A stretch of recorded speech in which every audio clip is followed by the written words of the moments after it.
diperintahkan ibadah, cara merasakannya jangan menjadi beban kewajiban. Cara bacanya itu baca sebagai kasih Allah kepada kita. Kalau menjadi beban, nanti berat menerimanya, malas menunaikannya. Contoh kalau kita sedikit ingin detilkan misalnya, ya, wa'budu rabbakum, ibadah kepada Rabbmu. Kita bertanya, ya Allah bagaimana caranya? Lalu dirinci dalam Al-Quran, ya, tentang kualifikasi orang takwa. Ibadah pertamanya dalam bentuk sholat. Alladzina yu'minuna bil ghaibi wa yuqimunas sholat. Sholat kan contohnya satu, kita turunkan sholat misalnya. Nah ketika dicontohkan detilnya satu, sholat, nah, maka cara membaca sholat ini ketika akan ditunaikan jangan dipahami sebagai perintah formal ibadah, walaupun memang itu perintah. Ya, sholat hukumnya apa? Wajib sifatnya apa? Kewajiban kan, yang harus kita tunaikan. Bentuknya perintah kan, wa aqimus shalah, tunaikan oleh kalian sholat. Perintah mengandung unsur wajib berarti harus dikerjakan kan. Nah perintah itu turun dasarnya sebagai kasih Allah. Jadi kalau perintah itu cuma bentuknya saja, formalnya untuk diberikan kepada kita, tapi di balik perintah itu yang harus kita rasakan dan tanamkan ke jiwa kita. Jadi ketika diperintahkan sholat, jangan lihat kewajibannya, karena nggak dilihat pun tetap wajib. Paham? Yang dirasakan itu maknanya, apa hikmahnya di balik ini? Karena itu ketika Nabi diutus pun bukan hanya menerangkan ini kerjakan, ini tinggalkan, tapi hikmahnya apa? Karena itu Nabi mengajarkan tentang hikmah, karena diperintahkan Quran. Ya. Quran surah kedua Al-Baqarah ayat 151. Gak apa-apa lompat sedikit, kita masih di ayat 21 ya. Kama arsalna fikum rasulam minkum yatlu alaikum ayatina wa yuzakkikum wa yuallimukumul kitaba wal hikmah wa yuallimukum ma lam takunu ta'lamun. Jadi ketika diterangkan kepada kita ibadah, kata Al-Quran ada perintahnya dulu.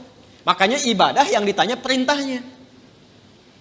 Sebaliknya kalau urusan dunia, ya kan teman-teman sekalian, terkait dengan urusan dunia itu larangan yang dicarinya. Jadi kalau urusan ibadah jangan ditanya larangannya, karena sifatnya perintah. Ditanya dalil perintahnya apa.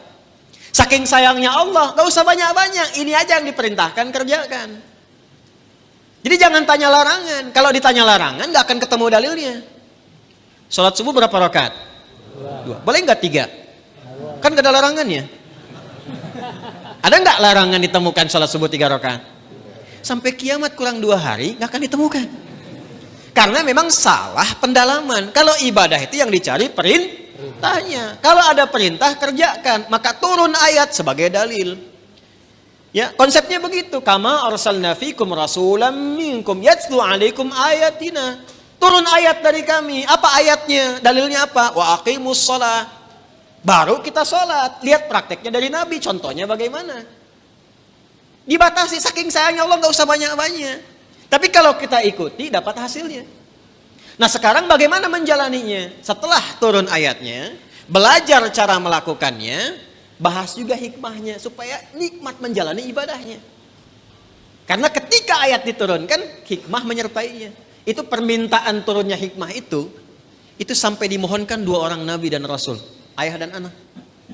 Nabi Ibrahim dan Nabi Ismail setelah tuntas alaihi wassalam meninggikan bangunan Ka'bah yang runtuh bagian atasnya di masa Nabi Nuh karena terkena banjir itu, tersisa pondasi.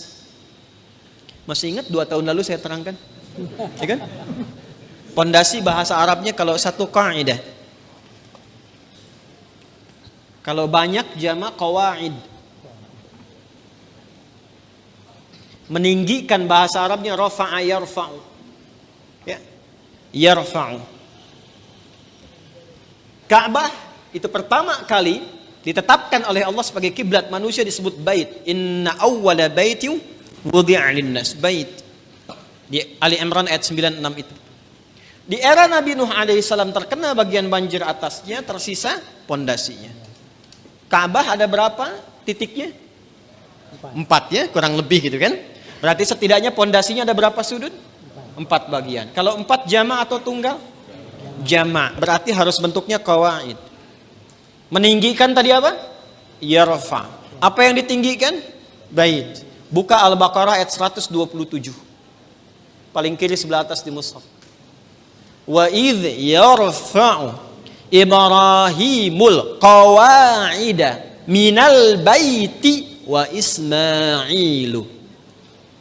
Ada ayatnya? Wa idh yarfa'u Ibrahimul qawa'id minal bait wa Ismailu. Dan ketika Ibrahim alaihissalam meninggikan bangunan Ka'bah itu, pondasi Ka'bah itu ditinggikan kembali, disertai oleh Ismail. Ada takdim wa ta'khir. Kenapa Ismailnya diakhirkan? Ini kalau katanya menyatu bersamaan, Allah bisa katakan begini, misal di luar Quran ya, wa idh yarfa'u Ibrahimu wa Ismailu. Tapi di sini Ismailnya di akhir. Wa idh yarfa'u Ibrahimul qawa'ida minal baiti wa Ismail. Kalau keduanya subjeknya disatukan, itu pekerjaannya sama bobotnya. Tapi kalau yang satu diawalkan, yang satu diakhirkan, maka yang diakhirkan itu bantu-bantu saja. Makanya tugas awalnya untuk Nabi Ibrahim. Nabi Ibrahim ketika melangkahkan kaki pertama untuk membangun sesuatu, langkah untuk menunjukkan kemuliaan membangun sesuatu, itu makam namanya. Makanya tapaknya makam Ibrahim itu kan ada ya, kekinian itu lokasinya. Nah, di situ pertama kali itu menapak untuk meninggikan kembali.